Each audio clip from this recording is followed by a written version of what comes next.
بسم اللہ الرحمن الرحیم۔ السلام علیکم دوستوں، کیا حال؟ امید کرتا ہوں کہ سب دوست خیریت سے ہوں گے۔ ندیم بھائی چینل میں خوش آمدید۔ سب سے پہلے تو جو لوگ میرے چینل پر نیو ہیں میں ان سے ریکویسٹ کرتا ہوں کہ وہ میرے چینل کو سبسکرائب کر لیں۔ ویڈیو اچھی لگے تو لائک ضرور کیجیے گا، شکریہ۔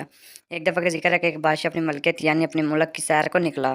وہ اپنی رعایا کی خبر لینا چاہتا تھا۔ دورے کے دوران اس کی نظر ایک ملنگ پر پڑی جو راستے میں بیٹھا تھا، اور ایک دری اور ایک پرچ کے علاوہ اس کے پاس کچھ بھی نہ تھا۔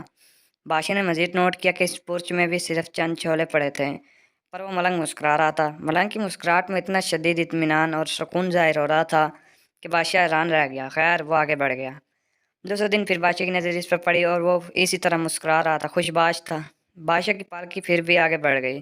تیسرے دن جب بادشاہ کا گزر اس مقام سے وہ پھر اس غریب کو اتنا مطمئن دیکھا تو اب بادشاہ اس حد تک تجسس کا شکار ہوا کہ پالکی رکوا دی اور نیچے اتر کر اس درویش کے پاس چلا گیا۔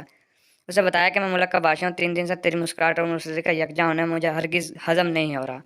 آخر ایسا کیا ہے تمہارے پاس جو تمہیں خوش کر دیتا ہے؟ میرے پاس پورے ملک میں سب سے زیادہ دولت ہے، مگر میں سکون میں نہیں ہوں۔ کیا تمہارے پاس پوشیدہ دولت ہے؟ درویش نے نفی میں سر ہلایا۔ بادشاہ نے پوچھا کہ پھر کیا تمہارا خاندان یا گھر والے جو تم سے نہایت رغبت رکھتے ہیں؟ درویش نے بولا، جی نہیں، میں بالکل تنہا ہوں، میرا کوئی نہیں ہے، میرے پاس ان چھولوں کے سوا کھانے کو کچھ اور نہیں۔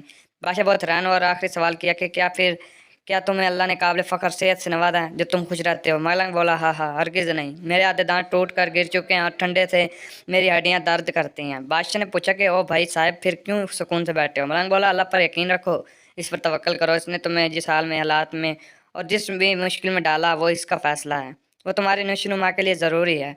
اس کو پتہ ہے کہ تمہارے اندر کیا کمی کجی ہے جو تمہیں دور کرنے کی ضرورت ہے۔ وہ تمہیں اس آگ میں ڈال کر سونا بنائے گا۔ صبر، شکر، اللہ کی رضا میں رضامندی، ایسے سوچو اور اپنے حال کو ایسے ہی تسلیم کرو تو تمہیں کسی شے کی کمی محسوس نہیں ہوگی۔ رزق اسی نے دینا ہے، وہ دے گا۔ مجھے روز کے چھولے مل جاتے ہیں۔ مزید ایسی ویڈیو کے لیے چینل ضرور سبسکرائب